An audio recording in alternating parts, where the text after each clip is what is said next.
Is your Xbox stuck on a black screen with the error E200? Something went wrong. Don't worry, I'll walk you through step by step on how to fix it quickly so you can get back to gaming.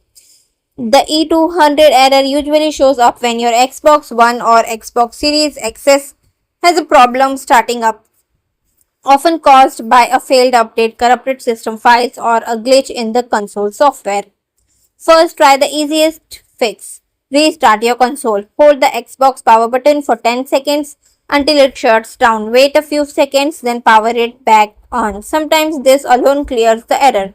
If that doesn't work, try a power cycle. Turn off your Xbox completely.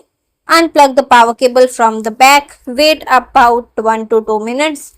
Plug it back in and turn it on. This refreshes the system and can remove startup glitches.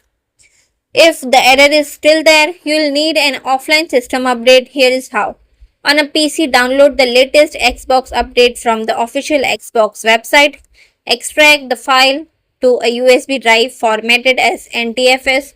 Plug the USB into your Xbox. Boot your Xbox into the troubleshoot menu by holding the bind plus eject buttons while pressing power. Select offline system update. This will reinstall the system software and usually fixes the E200 error.